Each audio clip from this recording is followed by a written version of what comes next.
1. There we go. All right, episode 14. Welcome back, everyone. We have got Tom Eeles with us today. Before we start, can we shut the heating on? It's a bit cold in here. Oh, we haven't got any heating in this house. However, we're getting a log burner fitted from Usk Stoves. Yeah. If you two would like to stay warm this winter, you can go to NP40JL. Yep. That's the one. For all your heating supplies, log burner, stoves. They don't do Argas, actually. Do they not? No. Oh, okay. But apparently you just leave them on all the time anyway, so you save yourself some money. We'll have one for the studio. So, yeah, we are actually going to get one fitted. That's going to be toasty for the winter as well. So, seriously though, if you do want to go and get a stove or a log burner, Usk Stoves, opposite Crossfit Shadow Valley, and you will get 10% off if you say you listen to the podcast. Amazing. So, well, we've got the big lad himself today. Third time's a charm, third time's lucky. It's got there in the end. Yeah, it's been a bit of a wild ride to get you on, but I know. So Tom Eeles, how are you doing, mate? How's life? All right, bit tired at the moment. Got a new one in the house, so that's why we couldn't come do it the first time round. Do you want to explain the story of that to the viewers? Because obviously they don't see what goes on behind the scenes. But we were meant to have you on. What was the? Well, you'll be able to tell me the date. It was the 5th of October, wasn't it? No, it was 1st of October. 1st of October. Wednesday, the 1st of October. Right. Yeah. Yeah, 1st of October. So 1st of October. What happened on the 1st of October when you were meant to come on, Tom? Well, Mrs. Waters broke 20 past 1 in the morning. 54 minutes later, had a child. 54 minutes. 54 minutes later. Yeah. Absolutely flew out. She literally said, my water's broke. At home? And we're like, ooh, well, yeah. Literally could have given birth in the car. Flew down to the Grange. Yeah. And she literally could have given birth like 20 minutes before. Mate, She was holding on for dear life. That's not bad at all. No. She said it was really painful though, because it was just like, Boom. want to come out like Straight, a rocket. yeah, It's yeah. like a rocket. So she was trying to put the brakes on basically. Yeah. So yeah, couldn't come like, you know. I just sent a photo to Charlie. He's like, yeah, sorry mate, can't come. Yeah, the mad thing was, he was like, the day before, I messaged Tom, because we wanted to get Tom on the pod for a while, and I said, Tom, do you fancy coming on the pod? And at first you were like, yeah, sound. And then you messaged me about 10 minutes later going, oh, I don't know actually, because the missus is ready to pop anytime soon. So I messaged you back saying, don't stress, mate, Yeah, we'll no get dramas. you on, we'll get you on again. And then about 10 minutes later after that, you went, nah, fuck it, I'll come on. And I was like, right, Tom. Yeah. Okay. And then the night before the pod, I messaged him and I was like, look, do you fancy coming on? If not, if everything's, if everything's a bit too risky, then don't worry. And then you messaged me, at like 3 in the morning. 3 in the morning with a picture of the, I think you were like the first person to see the baby. Rightfully so. Yeah, I was going to say. Hallie. Here's little Hallie. Big Hal. Yeah. But yeah, so in terms of, now you're a dad. Yeah. Obviously, you're both dads, right? So you're in a position where you're going to be able to give Tom quite a few tips in this podcast about life and training and fatherhood and all sorts. Yeah. But how's life treating you with the adjustment, training and life in general? And sleep. Yeah, well, there's a lack of that. That's dropped down by a certain percentage, that's for sure. But been trying to keep it up as best I can. But you find that you get you're so tired in the mornings a lot of the time because you're sort of dealing with nappies and the baby, so on and so forth. She's actually really well behaved, and the missus is all over it. But you're definitely lacking on that sleep. I've tried to keep my training up as much as I possibly can. Mate, you've done. You've seen some of the rapid sessions I've had to do. You've nearly trained more than me, mate. You've done fucking banging. You have. Yeah, I was still trying to do 3-hour sessions because I was trying, basically with everything that was going on, I try and train twice a day. But I was just trying to fit it all in the one because I was just like, I need to be back in the house. Just not working. When you found out you were having it, or when it got closer to the time, did you sort of curb your enthusiasm in terms of goals or training goals or anything? Probably to my hubris, no.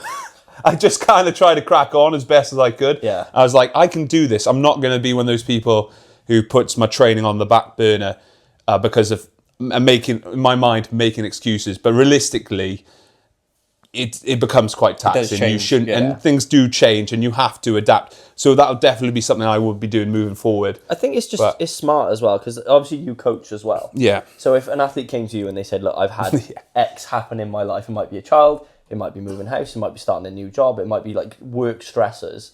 Like your training has to change with that because you've got X going on outside of it. Yeah, that's definitely true, and especially if I was staying at home any longer, I would do that. Because of my job, I work away a lot in the week, so I can keep that routine. But absolutely, if I was approached with that question, I would definitely say like plan according, and sessions would be made to hit that for sure. The new style of programming then is a little bit quicker than you normally would. Trying to sort of force it into, a couple of hours a day, which is still fucking phenomenal that you can do that. But you mentioned you work away. We'll go into what you do for a job in a second, because I want to find out more about that. Because even though I've known you for 19 years now, I still don't know why you chose this career path. But anyway, the difference with your training at the moment, for people who don't know what you train as, you're CrossFitter, Olympic lifter, you compete at both, and you've competed at all sorts of different levels, haven't you? In terms of like the CrossFit competitions, you've done RX Plus. Yeah. So you've done all sorts, haven't you? So could you go into a bit about your background in what you currently do? Well, it all started when I was getting ready for my job, basically, and I just knew I had to get fitter. So then, lo and behold, I find CrossFit when I was about 18, 19 years old. Just absolutely fell in love with it, keeping in shape, keeping strong, etc., etc. And I've just been smashing it ever since. Obviously, as you delve more into CrossFit, you look into the aspects of it, and it was weightlifting. Everyone absolutely loves weightlifting. I became like more committed to that as time's gone on. With my job, I've been able to compete at a decent level of weightlifting for the people I represent. But yeah, it's been a mixture of CrossFit and weightlifting probably for the last, blinking out 12 years now. What would I say? I'm a bit more one than the other. It just depends what I'm doing. So at the moment, I'm more weightlifting bias. I'm prepping for a comp in a couple of weeks. But I'd probably say overall I am a bit more CrossFitter. Like, I love competing in CrossFit. I love the day, like the energy, things like that. But Does it depend on what competition you got coming up? Obviously, if you're going to do a weightlifting competition, you're CrossFit and we'll take a bit of a seat. Absolutely, it has taken a massive bit. I've just, CrossFit for the time being is just maintenance work. So like, just gymnastic skills, not like particularly intense, just working on the strength/skill side of it. And then just some basic engine work where the strength component is very Olympic weightlifting based. You're just working on the snatch, clean, jerks. So to follow on then you compete for your job, and can you go into firstly then, what is your job? What who do you represent? What is your job? And what kind of competitions do you do inside of your job? Yeah, so in October 27, 2015, I joined the RAF, Royal Air Force, as a physical training instructor. I was actually looking at becoming a firefighter initially in the RAF. Was it? Yeah, it was. See, look, I've never known any of this. No, this is what I mean. I was looking at it, and to be honest, I just heard that there was these guys that you're paid to keep other people fit in the military. And I was like, I flipping love that. It's like, I like keeping fit, and I was only, I think it was 18 when I went for my vetting. And yeah, it was brilliant. It was a completely different environment. It was nothing that I was ever thinking about doing prior. I was going to go to university. I was going to go to Swansea. Right. And do what? Sports science or something along those lines. So like one of those sort of stereotypes. But I joined the RAF and it's been fantastic. Yeah, I've been doing that for 10 years or almost 10 years. But like going into the actual job itself, a physical training instructor is basically someone who keeps military personnel fit for their jobs, making sure that they are fit for duty, etc., etc. And then I've specialised as an exercise rehab instructor. So basically, if you're injured, you'd come see a physio, and then you'd come and see me after that once you've got to a certain level of progression, and I'd get you to that sort of higher level, back to normal, back to full fitness, sort of end stage rehabilitation. The RAF has been fantastic for the sports side of things. I've been able to compete in multiple sports. The early days, I did a lot of rugby for RAF, so I did a representative RAF rugby. Did a couple of under 23s into services against the Army and the Navy. Body turned into glass. Had to stop that. So that's when I got more into my CrossFit. Smashed the CrossFit, and then obviously got into the weightlifting. The original RAF champion. first champion back in the still day. remember that. I didn't want to make a big deal of it, but you looking at the goat here. It was a big deal. He was the goat. Sorry to interrupt. Right, so when he says he was the original goat, he was the original champ, right? I remember. So back in the day when we used to train, I didn't know it was possible for someone of like our ability to actually compete. So then when Tom said, I'm going to compete, I was like, whoa, this is really cool. This is really cool. So when I then joined Willpower, I then started to understand, okay, you can compete and you can do this sport as a hobby, but you can also take it more seriously and compete. But then I remember him coming home with his first singlet. And he brought his singlet to the gym and he trained in his singlet. Yes, and I remember that. It was me and a couple of other boys, and we train in like joggers, shorts, whatever, just like any old shit we train in. And then he came in with like brand new Romaleos. These are Romeo 3s. Not the 2s. It was the 3s, I think. He had a black. Never had the 2s. He had a black pair of gold Romaleos with a gold strip. Gold strip. So he looked like the bollocks. He came in, and the lifters that you had before then were the Jamaican colours do-wins. They were like bobsledding shoes. They were fucking cool. £35 cool running bowling shoes. I'll show you a picture afterwards. They're the fucking funniest things ever, right? Yeah. And he came in, and I remember he walked in, and I was like, I'm building up to this competition, blah blah blah, and he pulled the singlet out, and he pulled his head, and we were taking the piss out of him because we were like, oh, look at him in his fucking leotard, look at him. But then he came back and he was like, yeah, I won, and we were all just gobsmacked. We were like, oh my god, he's pretty common thing good. though, isn't it? When you're leading up to a competition, everyone wears the singlet that they're going to. Everyone loves a singlet day. Is that a mental thing, or are you like getting used to what it's literally going to be like on the platform, or what? I think that was it in my mind. Is like, I'm going to be wearing this thing, so I better get used to it. And I think ironically, I did lift super heavy when we had that session. I think I tried to clean 150 or something. Yeah, it was unreal. And I got a double bounce out of it. Yeah, it was absolutely unreal. And we all took the piss out of him for wearing a singlet. And then obviously I started and then went, oh fuck, you actually have to wear a singlet. And then I got given a singlet, and then I realised the importance of the singlet. And then everyone was like, I love a singlet. Can I get a singlet? It was just like full circle, and Tom was the goat. So when you competed, you won the first, so you've done inter-services. Yeah, so explain. So other competitions you've done for the RAF in terms of weightlifting. Have you done CrossFit once for the RAF? Can you do it? Yeah, we did. I won the original Resilience Games. I won the original Resilience Games as well. Like, so they had a CrossFit comp called the Resilience Games, and it was a 2-day competition at Crossfit, and I won that one. So I got a painted golden kettlebell. And it said winner.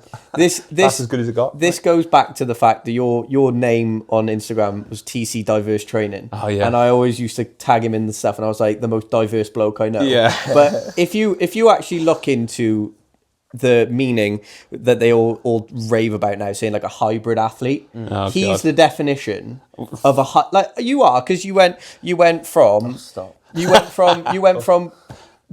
again, we'll talk about loads of memories and stuff like that, but I've seen him at 102 kilos. I've also seen him at 89 kilos. I've seen him do CrossFit events, and I've also coached him through Olympic lifting events. I've seen him do fucking walking on his hands. I've seen him do snatching 120. Like I've seen him play like rugby. I've seen him do sports. What's the fitness test like to get in originally? Because like adding to that, I imagine there's a lot of bodyweight stuff like running, push-ups, pull-ups, sit-ups, rope climbs. The RAF fitness test is, it was a very easy test, to be honest with you. Yeah, the standard was not particularly high, shall we say. Originally, it was a 9-10 bleep test. 20 press-ups and 35 sit-ups was the pass mark for anyone under the age of 30. It's now got easier. So So now it's like 8. I think it's like 8-10 for a pass. Fucking hell, I think I could do that. And you could, mate. And they've got rid of the press-up sit-ups. We've now got a single broad jump and a grip dynamometer test. So you're just testing that grip strength. Squeezing a. So what's that got to do with anything? So actually, there's some studies in it about grip strength and longevity of life. And if I'm trying to save your life, don't worry, lad. I got a mega grip. Look at that!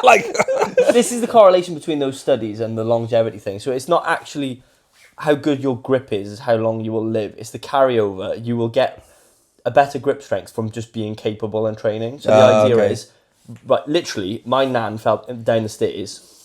You know when not laughing. No.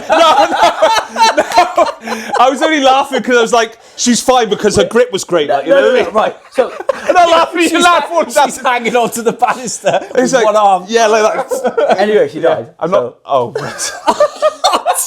This is terrible. This, like, you know. No. Yeah. Right, so okay. It was a good podcast. I'll see you later. Let's say an old person falls down the stairs. Yeah. And then they end up getting like fucking pneumonia, whatever it is, where you stay on the floor all night, no one knows you're there.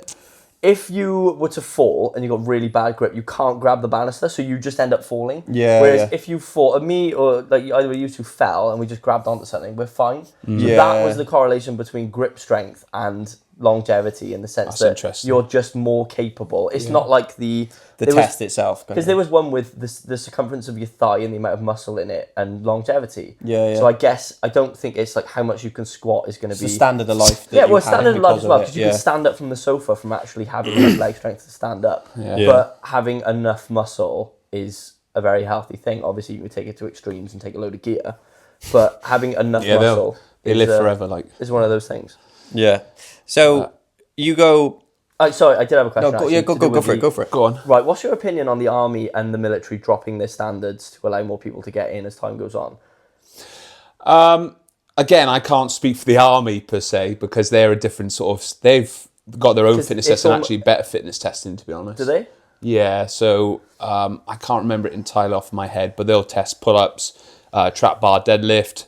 I think it's a 2 or 4K max effort. Trap bar carry. Is it a carry or drag or something? That's their regiment testing. They'll do carry drags, they'll do leopard crawling, things like that, a bit more intense. The Marines one was 1.5 miles out in 12.5 minutes, wait for a minute, 1.5 miles back in under 10.5 minutes. That was outdoors, and you have to do it on a treadmill before you go to the PRMC to do that. And then you got like as many unbroken pull-ups as you can on those wooden beams you have in schools. Yeah. Is that when they had to do it to the beat though? It's not. Yeah, so it's bend, stretch. You got as many push-ups as you can. I think it was like 2 minutes, because someone got like 94. Yeah. Shout out George Russell, he's a fucking beast. That's absolutely Sit-ups. Yeah. There's a swim test, which wasn't that bad.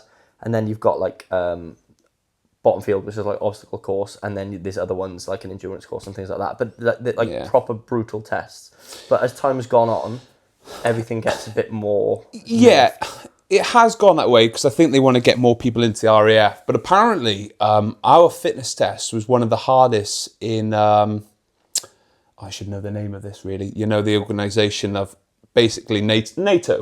So out of the NATO countries, ours was the second hardest fitness test underneath, with regards to this VO2 score you needed.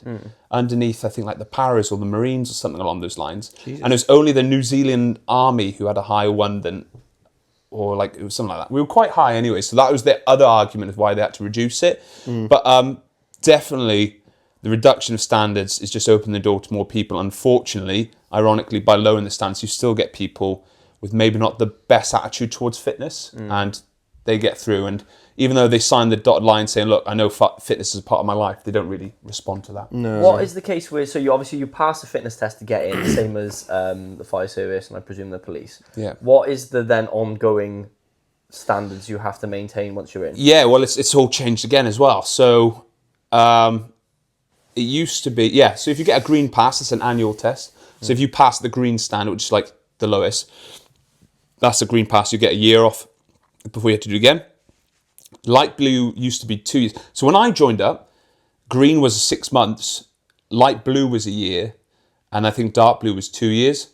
Now it's green is a year, light blue's 3 years, and if you get dark blue, it's 5 years. So if you're really fit, you get a dark blue. Yeah, but these the dark blues, you're a freak.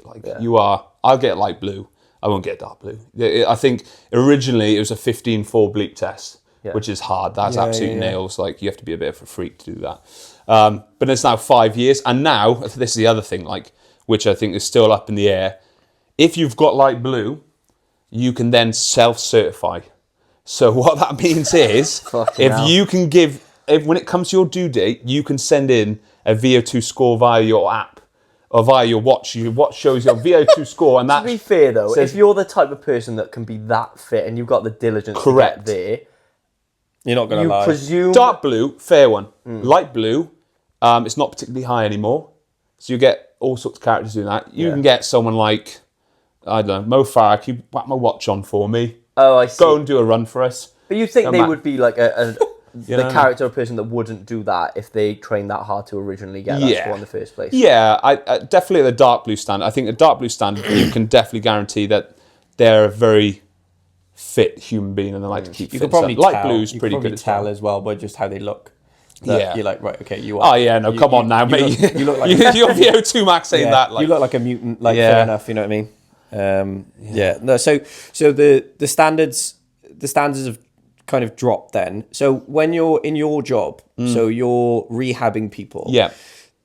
Is it, so the standard that you're seeing now, is that quite hard to rehab? Because obviously the standard of fitness and the level of people that you're seeing is lower. Yeah. So the injuries will probably be more... Deconditioning. Yeah, it's more like, right, okay, they're not fit enough, so they're trying something and hurting themselves, and now you've got to try and fix them, but they're not fit enough to do the thing they're trying to do. You definitely get like fitness test orientated injuries because people have gone from boom to bust. So they've gone like, oh crap, I've not done anything all year. I've got 3 weeks. I've got 3 weeks to prep for this training. I'll just start doing all this running, and then you get shin splints or medial knee pain or plantar fasciitis or my hips X, Y, and Z.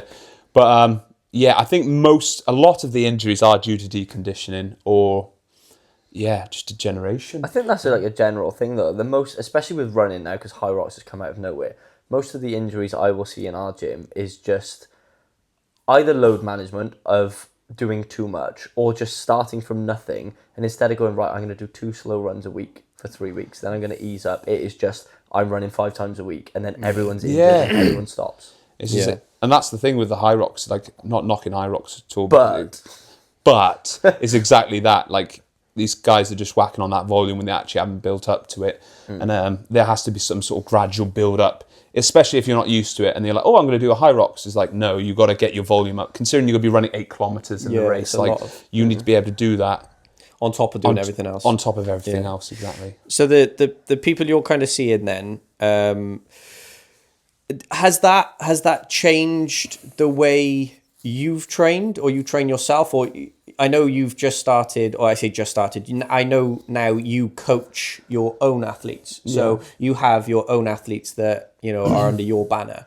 So has that changed the way you coach as well as the way you lift and the way you train, seeing all these injuries and learning a little bit more about it? It definitely gives me an idea of what I should be looking at when it comes to analysis and stuff that, like breakdown of movement and things like that. Things to be cautious about. For example, if you see someone do a box jump and their knees are going in, like medial cave or something like that, it makes me think, right, okay, you need to keep those legs out. Where are you weak? Then maybe at the hips, things like that. For myself, it's definitely.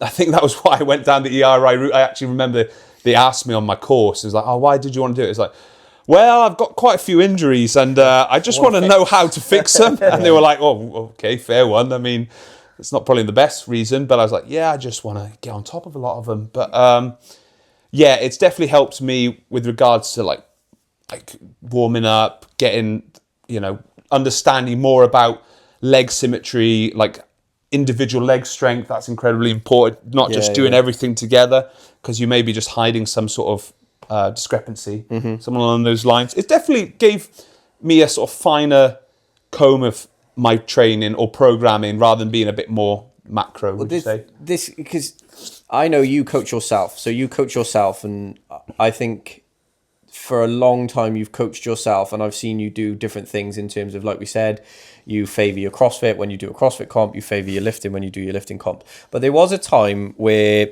you were struggling with, was it a shoulder or an elbow injury? It was for a shoulder long time? going into the elbow. Yeah, it was, you had a shoulder injury for a long time. And Tom, since I've known Tom, since I've known him since we've been training together, since 17, 18, religiously from then, I've seen, I've seen some of the biggest lifts and some of the worst lifts and some of the best lifts that you've done. Stuff. And we've both, we've both done some horrendous things and both had horrendous injuries and stuff like that. But I never knew you to really stop at any point. And there was a point where I genuinely thought, oh God, he must be in a lot of pain, because you literally took a complete step back from weightlifting and from CrossFit. And I remember coming into the gym at certain points, and you wouldn't be really, let's say, quote unquote, training in your normal way of CrossFit, Olympic lifting. You were doing lots of rehab, lots of banded work, lots of controlled eccentrics and things like that. And I remember going to you at one point, is it making it any better? And you were like, I'm not sure. And it just got longer and longer and longer. And then I remember you just going, fuck this, I'm going back to lifting. Jen. And you dealt with it in a different way. And this is a question that I want to ask you, because obviously of your job as well. There has to come a point where you either bite the bullet and just go back to what you were doing and you deal with it, or you just succumb to it and never do that thing again. I think, anyway. Because you went from there then, you went bad shoulder, stopped training, got fed up, went back to training, and since then you've snatched 120, you've clean and jerked 155, you've had big lifts, like jerks, you're jerking 150 for doubles. You've had monster lifts, but you've just had to learn to adapt to what it is, haven't you? 100%. I think when I was younger, there was a bit more of a psychosocial part of it. Is like, if I'm feeling pain, then I shouldn't be doing this thing, and I must keep doing this other thing until it's better. And if I'm still getting pain, that I can't do anything I want to do. And it would actually get you down. You get miserable, because I was like, I can't do any of this stuff until this is better. And like, I'm feeling like a 2 out of 10 pain. That means it's not better. I'm not going to do anything. But what you realize as you get older is, especially when you do as much training as we all do, we get new pains, we get new niggles, things like that. And as people get older, that just happens to them. And I had a choice then. I was like, I can keep letting this thing make me miserable and get on, and just like keep doing this rehab, and maybe it will get better. Or I can accept that, look, I don't like having this pain. It's not the best. It does get in the way of training sometimes, but the payoff of actually just being able to get back into training was way more, and you just get on with it. And it was a level of acceptance I had to do. I just had to accept that, like, this is what I'm working with now. This is who I am now. And I've just got to get on with it. And you know what, right? I still get some of that pain. I still get a lot of that discomfort today, but I have a totally different mindset to it. It's like, obviously, if it gets too bad, you have to try and manage that to a degree. But it's like, I've still been able to achieve all these things despite this pain. And I feel a lot of people are so psychosocially sort of apprehensive of pain. Oh, no, I can't do that because it hurts. Can't do that. Yeah, I'm not going to do that because of X, Y, and Z. I can't do it. And it simply will build this wall, and they'll stop doing something entirely because of this thing. And rather than and then you're like, well, Tom, you're in the rehab world. That sounds counterintuitive. But actually, the psychosocial part of it is a massive part of rehabilitation. You're not going to... A lot of people I've worked with, it's a mental thing as well. And they've actually got to a point when they've had chronic pain, they actually come around to it. They're actually in a lot better place. I think it's not even a negative thing you say in that, being a physio or the job you're doing. I don't think it's a bad thing to say, because what you have to do then is adapt to the thing you're trying to do. So if there's plenty, like, how many times during your lifting career or during your CrossFit career or during anything, like all of us, where you say, for example, you hurt your wrist and you're snatching, you hurt your wrist. Well then, right, okay, rather than stop snatching, if it's not like a 10 out of 10 pain, I'll adjust my grip. I'll go wider. I'll go closer. If my shoulder's hurting, like my jerk at the moment, I can't jerk with a full grip. So I've relearned how to jerk with an open palm and on my fingertips. Your snatch position. Okay, my hips hurt when I'm down in the bottom of an overhead squat. Okay, I'll go wide with my feet. I'll go narrow with my feet. I'll move my knees. And you learn to adapt with the pain until that pain then is forgotten. Because lots of pains that I've had, where you feel it at the time and you're like, this pain is just nagging me. And soon you adjust your position, or you adjust your thing, you adjust whatever. And 2-3 months down the line, you go, oh God, remember that Fine. pain I had? And How you're like, many how bad times- was that pain? Yeah. And now it's gone. How many times does that happen though? Like I reckon 3 or 4 times with like injuries that have been a pain in the ass for a long time, where I've gone, right, I'm going to take a week here, I'm going to have a deload, I'm going to take a step back, I go on holiday, I'm really going to address this issue, I'm going to do physio.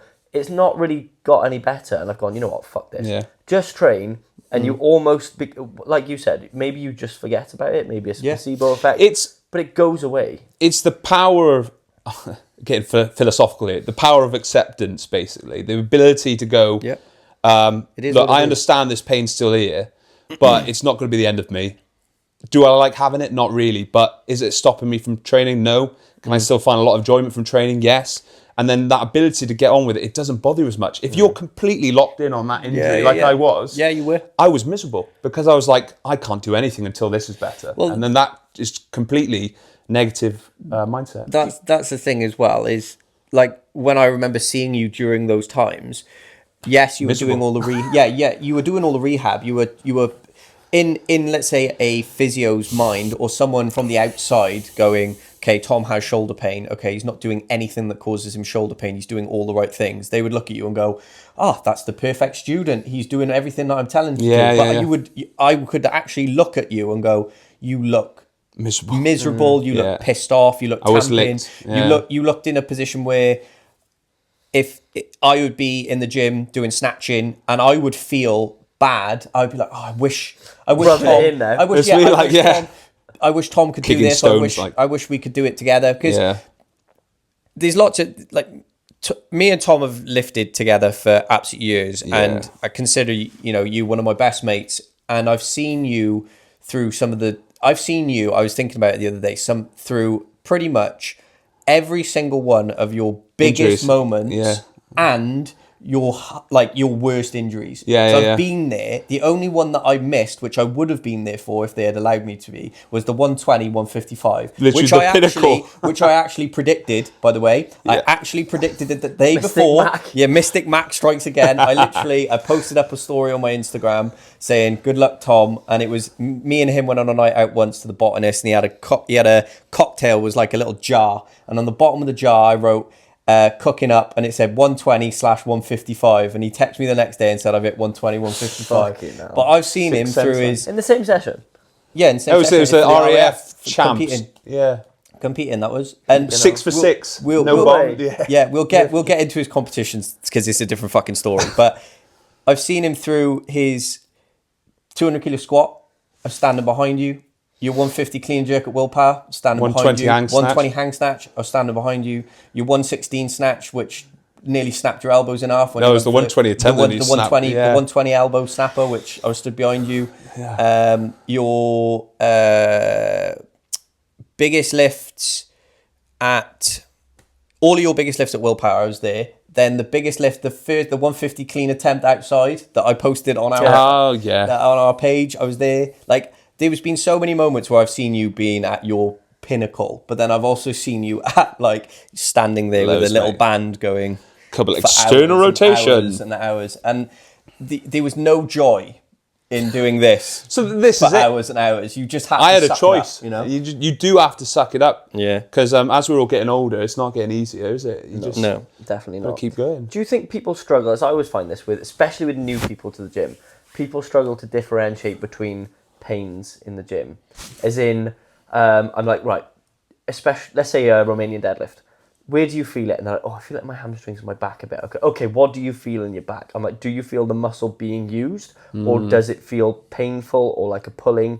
And they really struggle to get across what they're actually feeling. So it's the same with injuries. If you have a niggle, they struggle to differentiate between I'm sore from training yesterday or I've hurt myself. Yeah.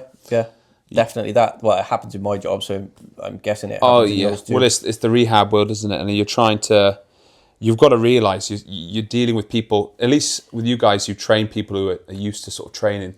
We have people who maybe have never trained properly before in their lives, so they don't understand DOMs. Who've joined the military. Yeah, they've joined the military. They do a run and they go on the cross trainer and stuff like that. Like I said, the fitness level. You do a bit in phase 1 training. You get 10 weeks at phase 1.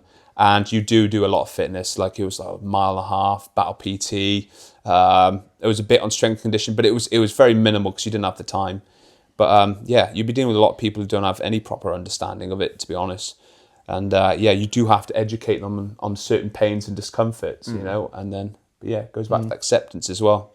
I think some of my best recoveries from patients are people who've accepted, like I can deal with a 2 or 3 out of 10 pain. Yeah, I understand if it's like a 6 or 7 constant, you're in trouble. But like if it's like 2 or 3 and you just let them go, they're so much happier because of it. I think there's a lot of injuries, like especially in our sport, like golfer's elbow. Like mine started playing up when I started getting back into doing more Olympic lifts, push press, front rack position. This started playing up, and it's still there. But I'm okay with it being, as long as I can do most of what I need. Yeah. Let's say there's a push press is really bad and it really flares it up. Yeah. I'm okay with not doing a push press. Like my goals don't have to be, I have to do this movement. As long as I can front squat and I can deadlift and I can do everything else I need, I'm okay with a 3 out of 10 pain most of the time. It's not an issue. But as well though, like even if you didn't train, you would probably have pains.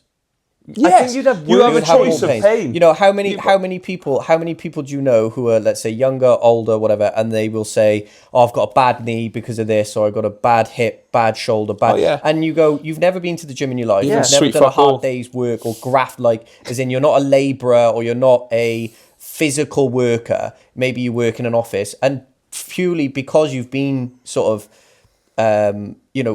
non-active, you're sedentary all that time. You develop my hips, my knees, my back or whatever, and they're going to a physio for something that they could easily fix by going to the gym. 100%. A bit of training. That's one of the biggest things I find definitely on Civvy Street is the whole, like, you'll get someone who's in the 60s, completely deconditioned. They'll go to an NHS physio who's got 15 minutes to do because they've got 20 other patients for the day. And they'll give you literally a couple of exercises, and it's exactly that. They don't need bloody external rotation. They need to be taught compound lifts, basic strength and conditioning, and that's what you get. Like, I think our previous generation, they've been totally buggered. I think that's why we have so many fragile sedentary people. It honestly is as simple as weak things break. It is exactly that. And this, when people say, I don't want to deadlift, it gives me a bad back. I don't want to squat, it gives me a bad knee. I always say, it's not the poison, it's the dosage. Because if you squatted correctly and you built up, you would have really strong knees. If you deadlifted correctly and you built up, you'd have a really strong back. And you're not going to get hurt. No. And there's things you can do in the gym that aren't as conventional, but they, again, I would always promote the compound lifts, done well, progressed over time. It's just the basics. But there are things, there's one I do with some clients called, I call it picking up the kids. Stand it up straight, 2 dumbbells in each hand, nice light dumbbells, and you will rotate over to one side and tap the heads of the dumbbell on the floor, come back up to extension, over to the other side. I had a guy doing it for 6 weeks, and I'm like, have you put your back out picking your children up? He went, no. It's been absolutely just real life stuff. Well, that's it. People are apprehensive of those movements, and they'll end up doing something stupid, and they're actually causing that psychosocial again. Yeah, it's. I would say never trust a doctor or physio that tells you to stop doing deadlifts, squats, bench press, never, because unless you are in a position where you are absolutely chronic, bone on bone, you can't physically bend the joint anymore, then you can probably end up getting a joint replacement. But unless you're in that position, like you just explained, day-to-day life requires you to be able to squat, stand up out of a chair, that's a squat, pick someone off the floor, that's a deadlift, push something away from you, pull something towards you, that's your bench press, that's your lateral, that's your bent over row, that's your single arm work. All of these things happen day to day, and if you're not prepared as you get older, all of a sudden your quality of life, purely because you haven't done. But that's health professionals. Well, it's like there's a cliche saying, isn't there? I can't remember what it is though, but it's like you have two choices. It's that cliche, I can't remember, but it's like you have a choice of pain, isn't it? And it's sort of like you can either get the pain from training or the pain you can have anyways from just doing bugger all. And one's going to have a better output than the other. Like choose your suffering of whatever it is. Something along those lines. The fat guy on the sofa, and then there's the same fat guy but not fat training. So leading on from that was arguably one of the darkest places that I've seen you in terms of your training. And leading on from that, the comeback and how you came back and how you competed again and how you did everything like that, right? I want to talk about Competition Tom. Because this is Competition Tom is a person that should be studied, I think. Because, and this isn't me just blowing smoke up your ass. I'd say Competition Charlie's also someone should be studied. Maybe together we should be studied. But there's a level to Tom, right, where for example, there's been so many competitions that Tom has done in CrossFit or Olympic lifting where I've seen him in the gym 2 weeks out and he's gone to me, oh mate, I've been absolutely buried by some 120 cleans today, or I can't jerk 120, my elbow's in absolutely shagged. And he's just in a bad place. And he's a week out then and he's still saying, oh my God, my knees, or I can't squat out 160, I'm absolutely battered. Come competition day, I'll get a video from him. Oh yeah, clean jerk 150. Oh yeah, I snatched 115 for a double. And it's like the competition element to Tom, I love, because I've experienced it. I actually got the chance to coach you, which is a really funny story. That's brilliant. I've seen you at CrossFit events where I've just like spectated, but I've experienced both ends of, I've been in the gym where he has been folded by 120 and then a week later he's turned around and clean jerk 150. Yeah. But there's something in you must click, and I want to find out what is it. What is it about that competition that something it just brings out an extra level? I've had it since I was a kid. I don't know why. I think that's because I put so much emotional energy into everything I do when it comes to competing. I remember as a kid when I was playing rugby for school. Bloody hell! Get in that change room. Yeah, I'd be so fired up. I'd be doing all sorts of Snus. It'd be like snussing. No, but like I just used to get so fired up. It wouldn't take me a lot, but I'd get so fired up. I was like, we're playing Krakow. Flipping out, we're gonna get big derby, like Usyk. First tackles, Cumbran. I was like, fucking hell, we're gonna get one. Literally, like in that change room, like, we're going to war here. And anyways, I was able to get myself in a place where I was like, because I'm quite a sort of, not a quiet lad, but I'm kind of like, reserved. Yeah, but when it comes to comp days or when it comes to big events, not my ego, I don't know, just my energy steps up. It is ego. And my ego steps up, and I'm like, even though I might not be there, I think I'm the best thing since sliced bread when I get out there. It's sort of like this energy that, I don't know, I just feel like I feel more confident on comp days than I do on all my training prior to that. Yeah. And it does, and by doing that, I sort of like, you think it and you make it happen. Yeah, you and I actually pull out the bag. Kilos, 15 kilos, yeah. Yeah, because I'm literally, when I get to that day, I get this sort of energy inside me.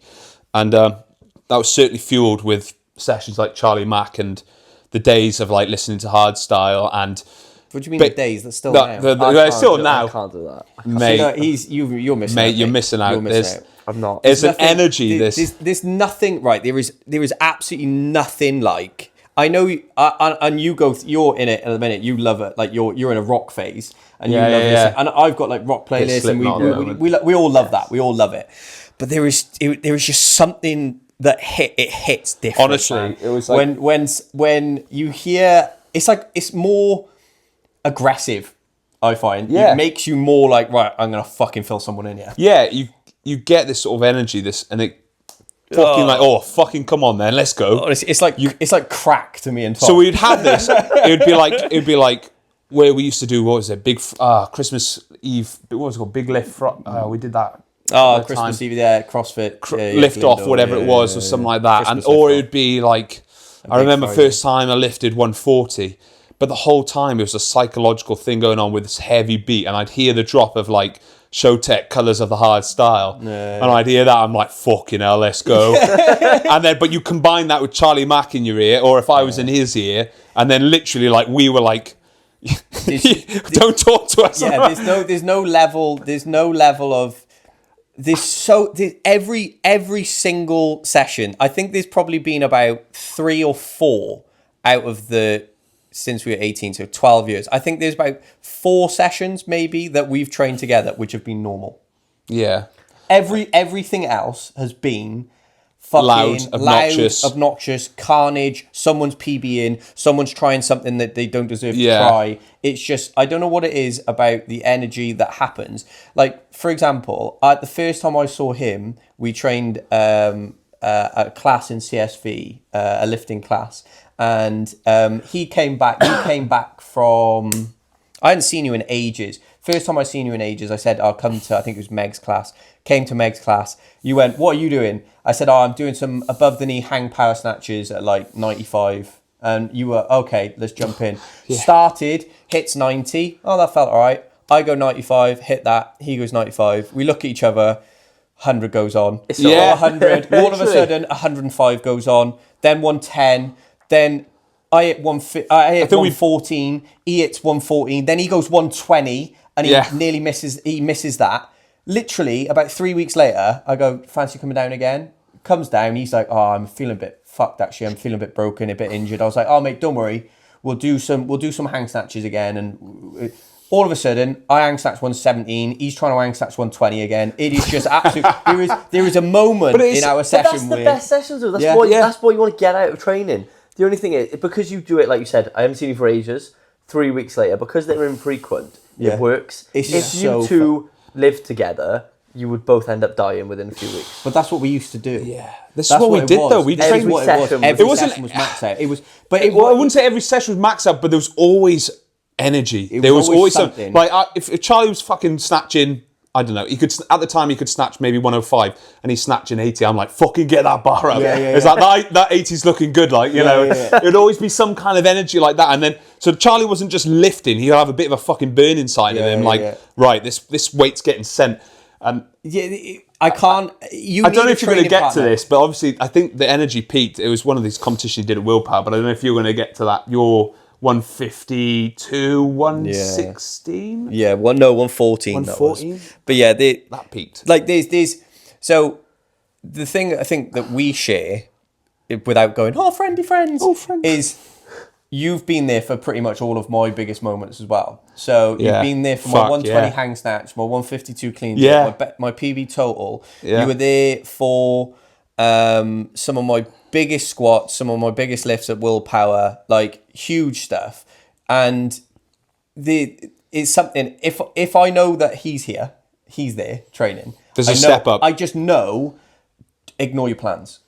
Ignore your plans, because something will happen and something will change the mood. A song will come on, or I'll hit a lift and it'll be like, bang, I'll hit something and I'll just go, oh yeah, I'll put it down, and you'll just see him go, whoa, go on then. And then he'll hit something and it just carries on. And one of the, fuck me, we could be here for fucking 5 hours reminiscing, but there was a quote you said, which... What did I say? You said, it's just so hard not to do more.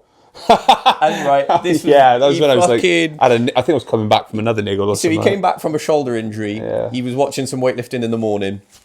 It was like early morning session. He was in. I had a break from my client, so I thought I'll just sit with him and watch him lift. He was doing these hang power snatch. Yeah, hip snatch singles. Yeah. And there's a girl. What's her name? Toma Della Roma, I think, or however you say. Oh yes. Right. Oh he yes. He watched a video of her hang snatch like 90 kilos, like 500 kilos. Whatever. It was ridiculous. Yeah. He comes in and he's like, oh yeah, I saw this video, I want to give it a go. He starts off with 70 kilos and he's just learning it, moving well, learning it. And I know he had a bad shoulder, so he was like, I'm only going to go quite light. All of a sudden, I see him walk over to the 5s and I'm like, where are you going? He's like, just put a little bit more on. I just want to see. And then he put 80 on, he did that, and I was filming it, and I would just be laughing because I could just tell that he's going to hit this 80 and he's just going to go, I'm not satisfied, I want to go 90. He ends up with 95 or 100 on the bar, hits it, and he was doing doubles, and he goes, wham, hits this lift, stands it up, and there's a moment in his head which goes, should I do a double with it? And then he just went, puts it down, and he just went, nah, it's all right, I'll leave it there. And he was like, I said, Tom, I thought you were meant to be injured. I thought you were meant to be like relaxing. He just went, it's just so hard not to do more. And I was like, fucking hell, that is Tom. If you could quote Tom, that's him. But yeah, man, absolutely. I think something that everyone could benefit from, though, to be honest, is having a bit of fire, a bit of energy. Find something that gets you psyched and then bring it to the platform or the day. Yeah.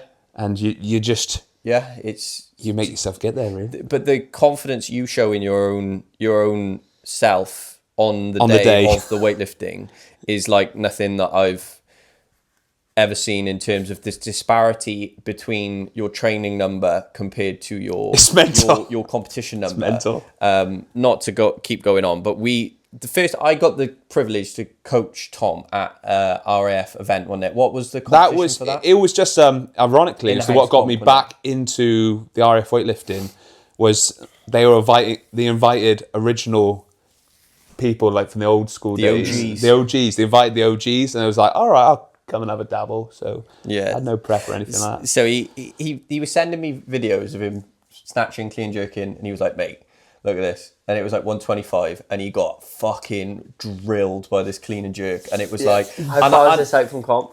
Oh, I don't know. Oh, this was like... A couple of weeks? Yeah, something like that, probably. 2 weeks? Yeah. 2 weeks, so like no time to prepare, really. Yeah. So he sends me that, and I remember watching it, and I thought, I have no idea, because obviously when you coach your own athletes, you kind of know the shape they're going to be in, you know the numbers they're going to be hitting, you predict it, and then you kind of have a rough idea. With Tom, I had no idea what his training was like. I had no idea the numbers I wasn't he was programming myself at this point, just so you know. Yeah, so I had no idea what he was going to do. I just kind of went, yeah, I'll come and coach you, because obviously I thought, fuck it, I'll come and have a dabble, and went up, and we were... Talking about numbers initially. We were sat on base.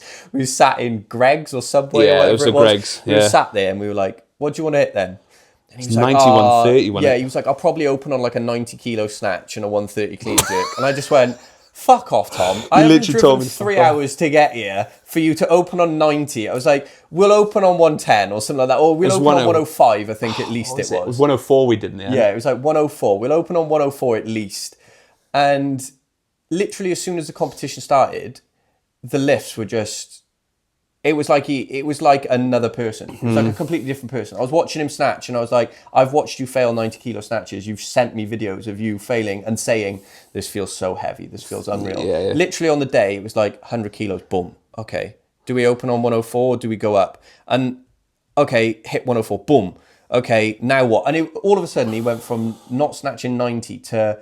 120 could be on today. I snatched 112 in the end. Yeah, it was like there was moments in there where it was like, fucking hell, Tom could be on for some big numbers here. And then what did you clean and jerk? 145. But then you had to go at 150, didn't you? And I had to go 150 and got folded. But That's so much better than the alternative though of trainers going really, really well and then bombing the bed on the day. Yeah, but it's like 25 kilos he put in his clean jerk, man.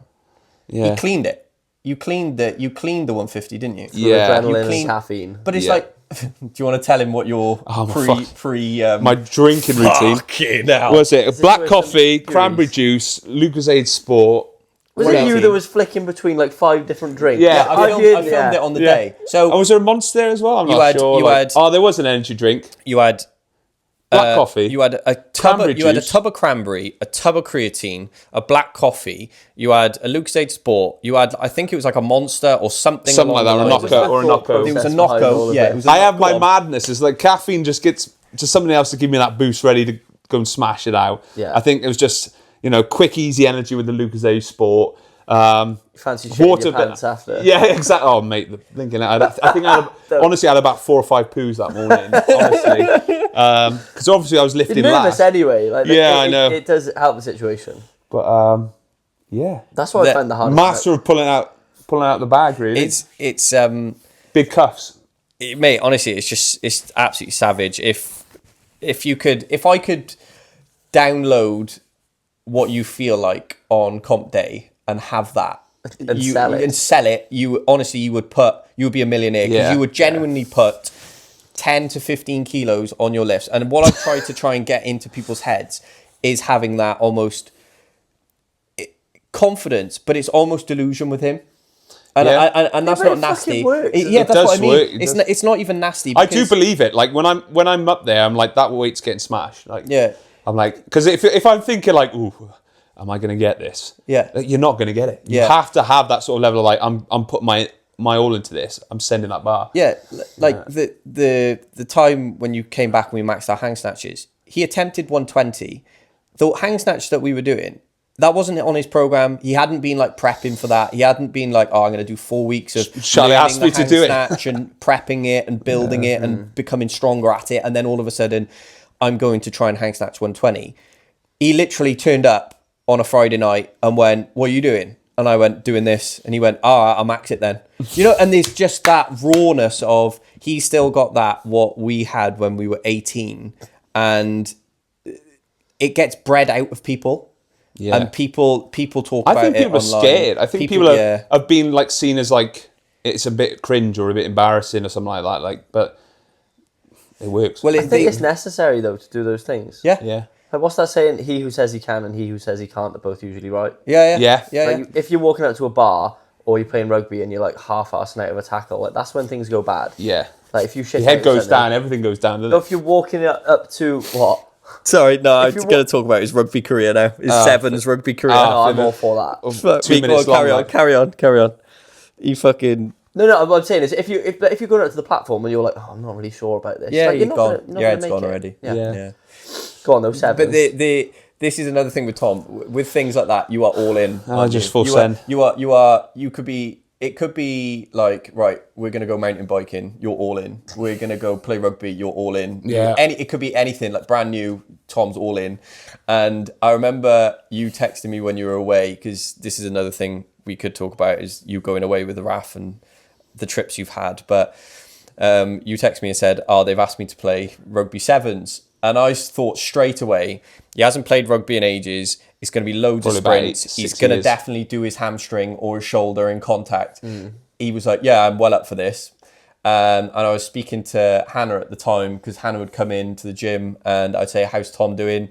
She was like, oh yeah, he's back into rugby. He's like really into it. And I thought, oh God, here we go. Eeles is going to come back an absolute broken man. First game of sevens, he sends me a message.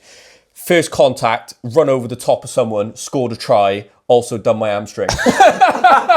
So 2 minutes into the first game. It was just like comical Tom of, he's gone all in, he's run over the top of someone because he's just off his head on whatever he's on. Yeah. And then all of a sudden, he's done his hamstring in and now he's injured. He did everything he needed to do. I did. I achieved the target. I mean, I did something. Yeah, and then I came off and I was done. Yeah. Literally felt it go pop. Yeah. Straight away. It was just so, that's being deconditioned for something. Yeah.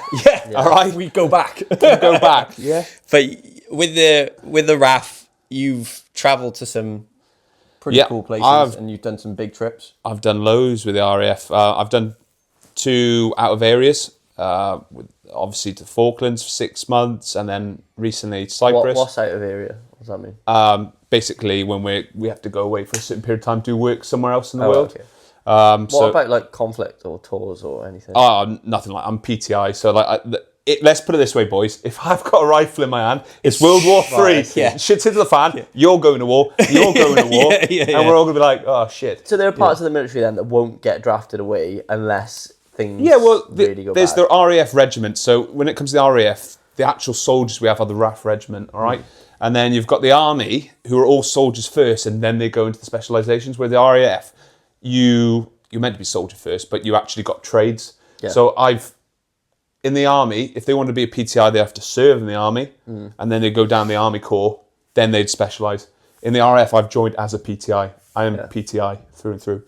But what was the original question again? So you've been to Falklands, you've been to Cyprus, you've had some pretty intense sort of away periods. Yeah, the Falklands but again, it was in the PTI role, so they were enjoyable. I mean, I went during COVID for the first tour back in 2019, and it was, the second half I was a glorified janitor because it was everyone was terrified of COVID, everyone was 2 meters away and stuff like that. I still had a great time out there, but it's basically like running the gymnasium facilities out there because I don't know if you know the Falklands, but the trees grow like that. It's windy as hell. There's not too much you can do out there. So it was either people were gymming or drinking. So you have to make sure the gym stayed open. We kept it open all the way through, making sure people were still able to go to the gym. And then obviously this past, earlier on this year, I was in Cyprus for 4 months. And that was just supporting operations out there. Basically the typhoons. You did some high rock stuff? Oh, I tried a high rocks, won it. I win everything I do the first time. It was a pairs. It's just all in. It was called the Cyrox, Cyprus High Rocks. Thanks for that. And basically, it was a dodgy version of it, and they had to change a lot of things, but we did win it. So nice. Yeah, it's good. I got. Are you a good runner? No. He runs like a fucking horse. Do you know your best 5K? My best 5K is not a reflection of what I am now. It's 20:01. So it was just over 20 minutes.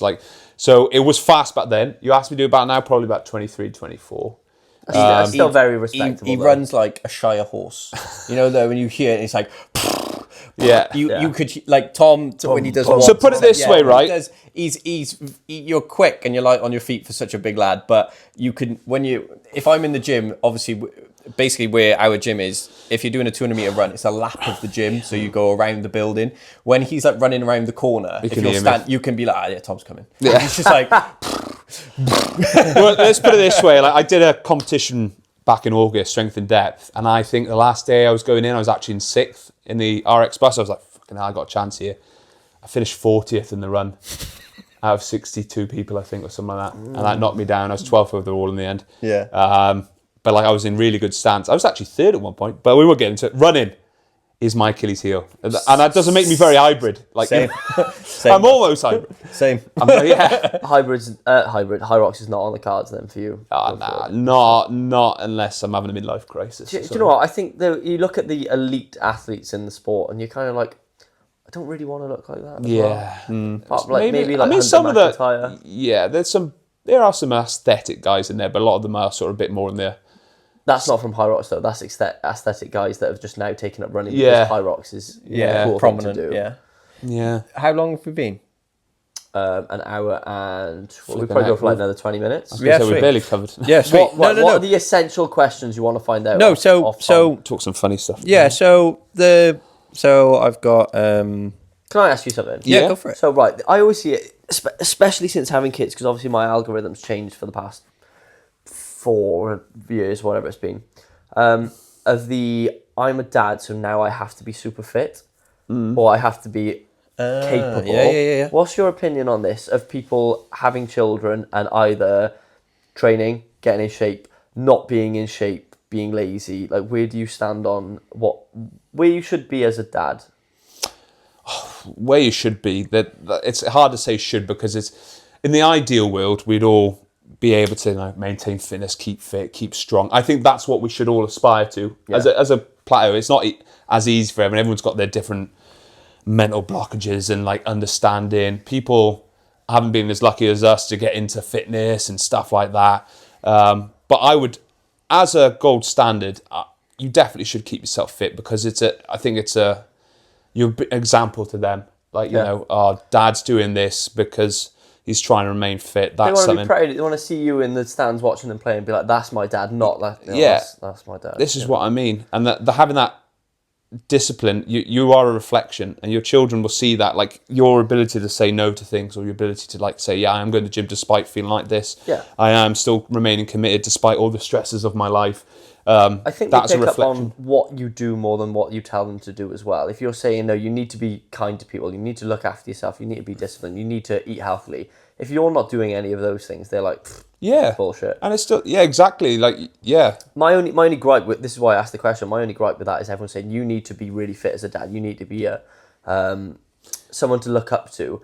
There's these people that are either influencers, so they got all the time in the world, or these people that are spending 4, 5, 6 hours a day in the gym, at the detriment of their kids and their family that they're meant to be, the kids are meant to be looking up to them. Some of the best dads I've ever met don't go to the gym. Exactly. That's not like you don't have to be an exemplary dad to go to the gym. It's not a market. It's not a marker of how good you are as a dad. Absolutely not. Not a chance. Like, there's some horrible people in really good shape. Oh, yeah. It's sometimes, I used to find it quite funny when a lot of influencers will give you this sort of motivational spiel, and it's like, you train in the gym, mate. I saw a quote and it was they haven't done anything motivational themselves. No, like they've gone to the gym. There is some discipline to learn from that, and that does teach you sort of lessons which can be expanded outside of the gym. But it's like you are going to the gym. That's a luxury. Yeah. It's not that We're all lucky to go to the gym. You're not going to war. Yeah, exactly. You're not going to war. You know, the funniest one that I've ever seen like that was the High Rocks guy who thought he was a Viking. Oh my god! Shut up. You're running around the fucking track. I'm off to war. Like, you're pushing a sled. You went on a rowboat. My family came here on longboats. Yeah, shit like that. No, they didn't. You're doing a High Rocks. Your family definitely didn't. Because he's got what? He's got a beard and he's got a beard and a couple of tattoos, and he didn't even win it. I know. You know what I mean? Like there's that one guy that won it though, and then he was going, "Fucking remember my name." You're like, "Oh mate, it's not Gladiator. Like you're not fighting a lion to the death, mate. You know." Yeah. And this is what I mean. It's like, don't take yourself too seriously. Flip it, heck. Like, I think there's a difference between taking what you're doing seriously and how you promote it. Oh, that's very true, to, actually. Like, let's say, because I see the other coin as well, because arguably, like, I posted, and we've all posted videos that we care about, like we're proud of, and like, best example for me is my best snatch. When I videoed that, I let out a lot of fucking emotion when I did that, and I was very, very proud and very happy that I did that. Now, to someone who can lift more than that, they'll look at that and go, what the fuck is he shouting and screaming for? What are you being a They dickhead don't for? though, because they get what that lift means to you. But in the same way, if I post that lift and then go, I went to war today. I picked the bar up. I'm the strongest man my bloodline has ever seen. My bloodline would smile down on me, because then you could go, oh mate, Charlie's a bit of a knobhead, isn't he? cringy, You know. isn't it? But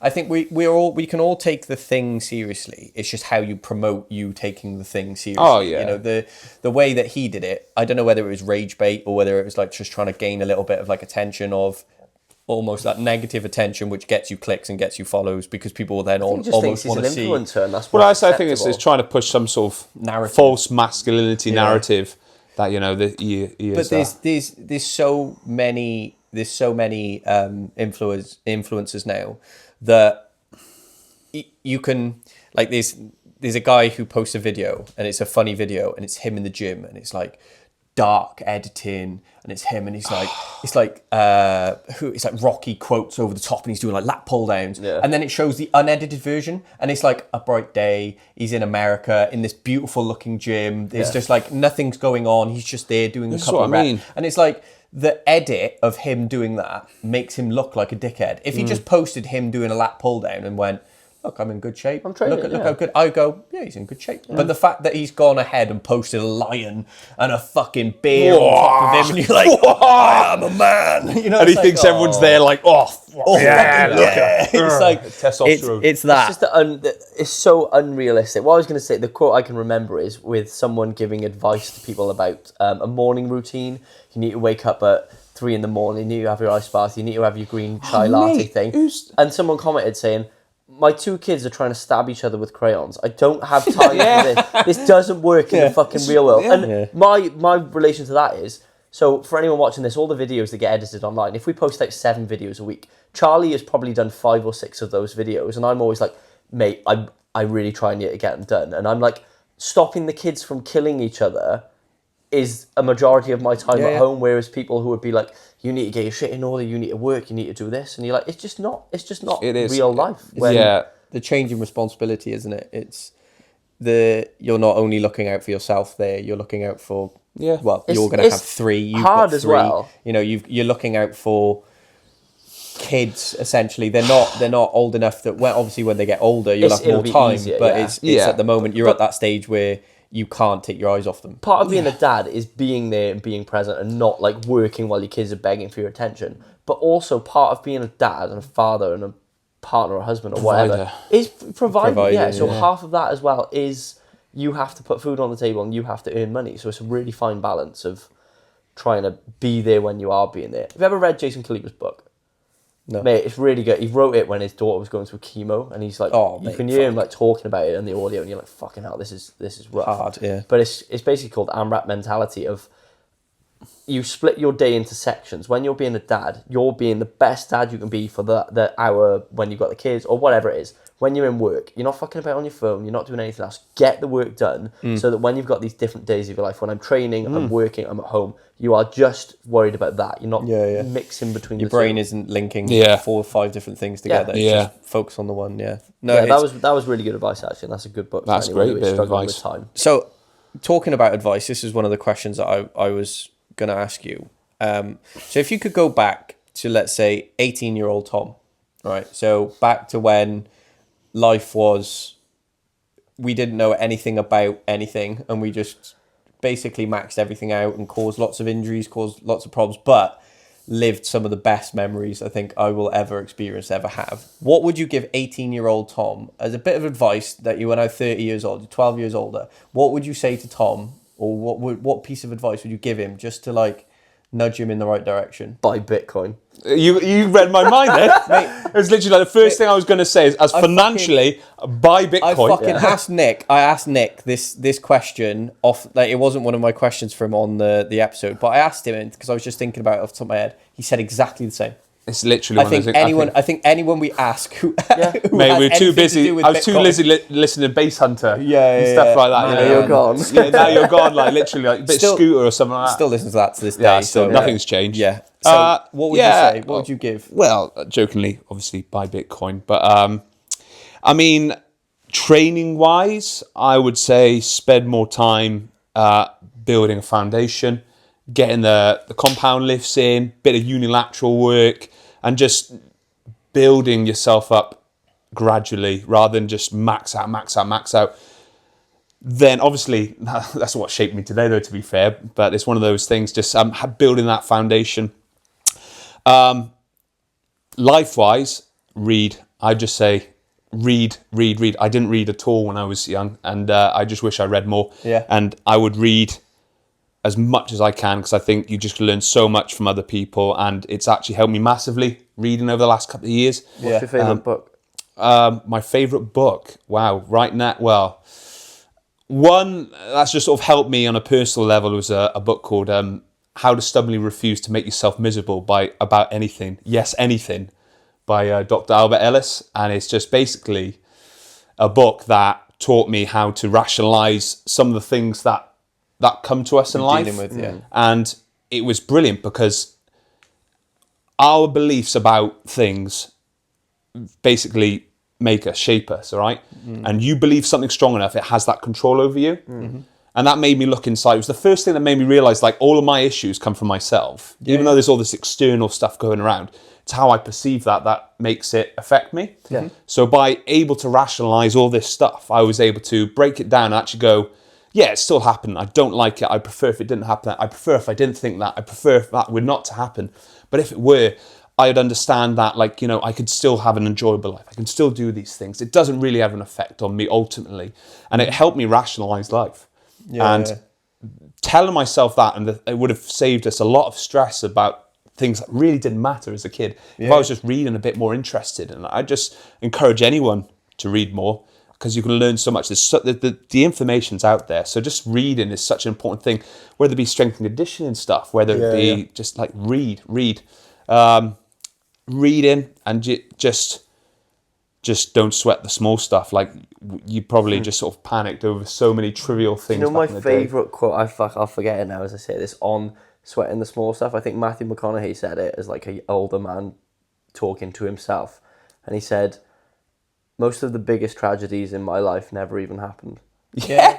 It's all in the mind. Your brain. I was reading something the other day, and it was basically saying your brain can't distinguish whether the thought you're having is real or fake, and it still responds as if it's real. So if you're having negative thoughts, or if you're thinking of like a negative scenario where you say, oh, someone's going to break in through that door now, and you start imagining that scenario in your head, your brain starts to release sort of the hormones as if it's actually happening, and you can quite easily pull yourself out of that just by, like you said, almost rationalizing and realizing that things aren't that deep or that way inclined, you know? Epictetus, bit of philosopher.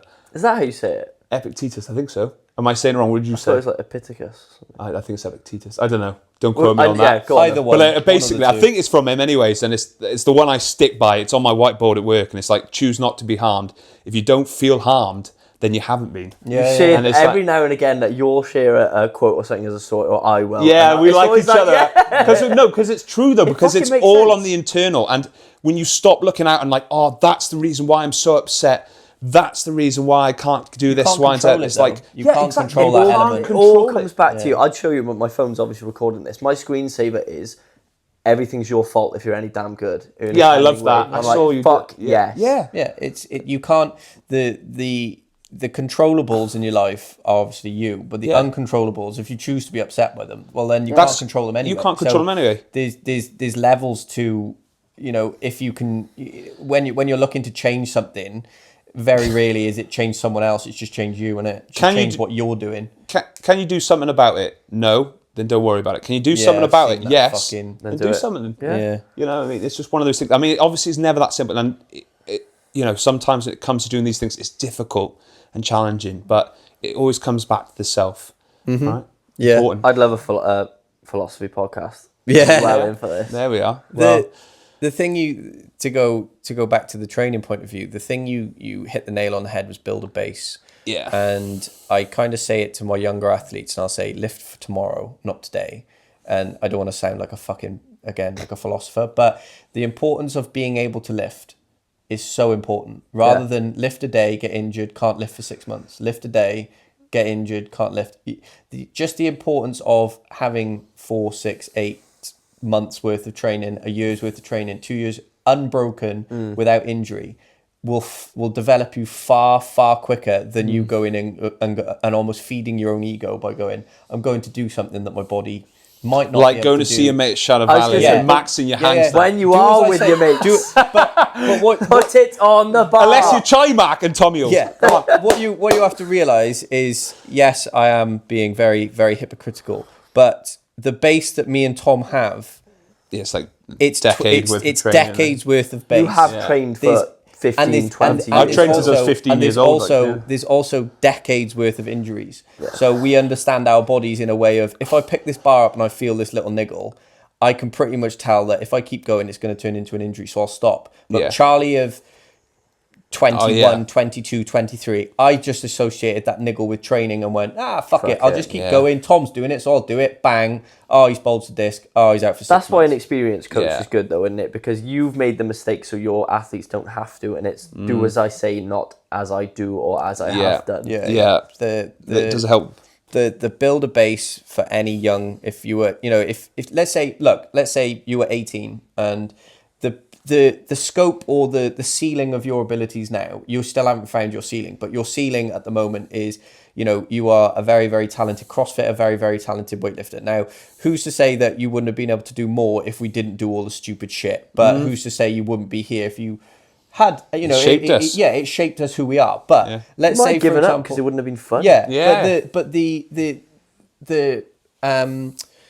the progression that Tom or others would have had at that age, if they had someone there just to go, look, Tom, stop being a dick today. Just let's calm it just for the session. Just let's not fucking max your power clean because you want to. Let's just build it up. And in a month's time, I promise you'll put an extra 10 kilos on. Yeah. But the ego in us at that age, we didn't know any better, and it was just fun. And I wouldn't, I say that, I wouldn't change it for the fucking world, because some of the times we still talk about it to this day, and I laugh at some of the funniest moments, laugh to tears of being in that gym where it's been out of nowhere, someone's maxed out and pulled a massive lift out, or we force someone to max out, or they force you to max out, or something. It's just the stupid shit we used to think we were really good at. We watch back now and go, oh my days, that is the worst looking cleans, the worst looking snatches, but they were fucking honestly incredible. What was the one I did? It was like a horrendous 90k snatch, and I was like, almost had it. Yeah, he fucking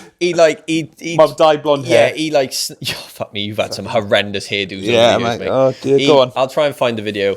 We're setting up, and it's at the time again. This is the kind of standard of lifters we were. It was. I was trying to snatch 70 kilos. Tom was trying to snatch 90. And it was, okay, today is the day Tom snatched 90. If it's not, it's tomorrow. Yeah. And if it's not, it's Friday. Bulgaria. Literally 12 attempts. Try and get tomorrow. Yeah, and it was literally attempt after attempt after attempt. Mate. And it wasn't like one of us would go, I think we should stop. It was, yeah, go on. Yeah, literally. Go on, we try it again. Try it again tomorrow. Try it again. I did the funniest video you laugh at. I watched an All Things Gym video of Lu Xiaojun squat jerking. Never done it before. When I fancy having a go at that. It was 8 o'clock in the morning. Went in, learned how to squat jerk at 8 o'clock in the morning, self-taught, did 90 kilos, which was pretty fucking good for me. Yeah. By the afternoon, I carried on watching that same video. I thought, I got an hour spare. I went in and maxed it again.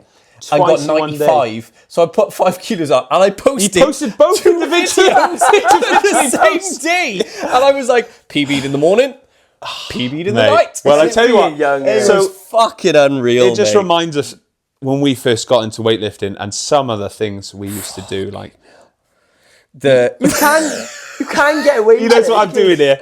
You could row in a boat. No. With the weightlifting gloves. Well, God, What's going on? Nah, listen to this, man. He filmed this. I was big into Calisthenics. I'd go through phases, very much like Tom in terms of CrossFit and Olympic lifting. I wasn't good at CrossFit. I didn't enjoy CrossFit, but I really liked the weightlifting side, so I started doing weightlifting. But then when I'd get injured weightlifting because I was being a dick, I'd just go, okay, I'm injured, so I'll do something different. So then I'd start doing calisthenics, and I'd learn how to do a muscle up, or I'd learn how to do strict muscle up. You can see it. You can do now. I mean, what me doing? Yes. I could do a muscle up now. I reckon. Yeah? I used to be able to bang strict muscle ups. He was good. Mate, I used to be able to do slow motion strict muscle ups on the rings. I used to do all sorts. But get to the quality bit. It was only because I was injured, so I wouldn't do it properly. I'd do it for a bit, go back to weightlifting. Yeah. Anyway, so I saw this Instagram video of a guy doing a press up on the end of a broom handle, right? So he's they hold like So it's like that. see. So they jam it into the floor and they put their hand like that and they do press up. And I looked at it and I was like, oh, I'd probably do that. And then I was trying it and I just couldn't do it. I was just failing. And then I finally worked it out. So I filmed it, posted it on my Instagram, and I just completely forgot about it. Then years later, we're basically going through our old Instagrams, taking the piss out of each other, like laughing at each other. Yeah. And fuck me, right? There's a video of me in a wife beater vest with fingerless gloves on. Were they the Reeboks. with the They're Reeboks? Reeboks. Not to Again, that's a be different mistaken with Reebok. Reeboks. That's a whole different thing. Yeah. So Reeboks. You know Reebok. Oh my Not like God. Reebok. I didn't know that was a I thing. had the rip-off gloves called Reeboks, Mate. not Reebok. It must be. It's so unfunny for you. But at the time, man, I've never seen him laugh so hard when I told him I had it. He was literally in tears. We were doing live streams and he's got the Reeboks. It's fucking.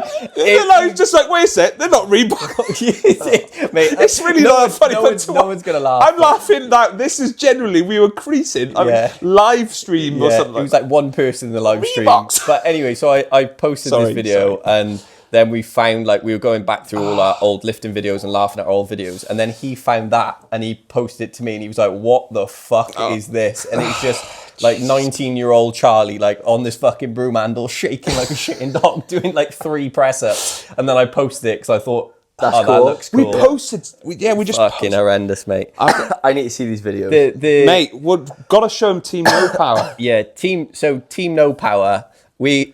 If you You'll want die to watching these, watch mate. Team No Power, find Team No Power on Instagram. No Power. Team No Power. We don't post anymore, but it's worth a We haven't watch. posted in years. Is it like a play on a Willpower?